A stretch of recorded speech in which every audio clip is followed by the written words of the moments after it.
بسم اللہ الرحمن الرحیم۔ شروع اللہ کے نام سے جو بڑا مہربان نہایت رحم والا ہے۔ صحیح بخاری حدیث نمبر 41۔ رسول اللہ صلی اللہ علیہ وآلہ وسلم نے ارشاد فرمایا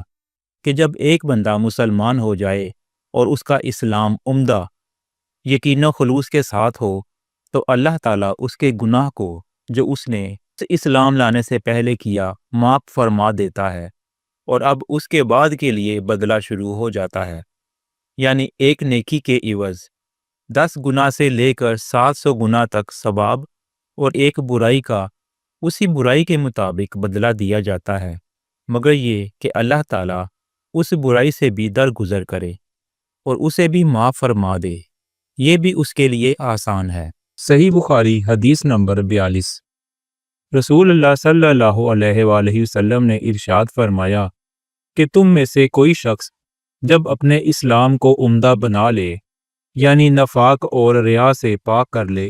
تو ہر نیک کام جو وہ کرتا ہے اس کے عوض 10 سے لے کر 700 گناہ تک نیکیاں لکھی جاتی ہیں، اور ہر برا کام جو وہ کرتا ہے تو وہ اتنا ہی لکھا جاتا ہے جتنا کہ اس نے کیا ہے۔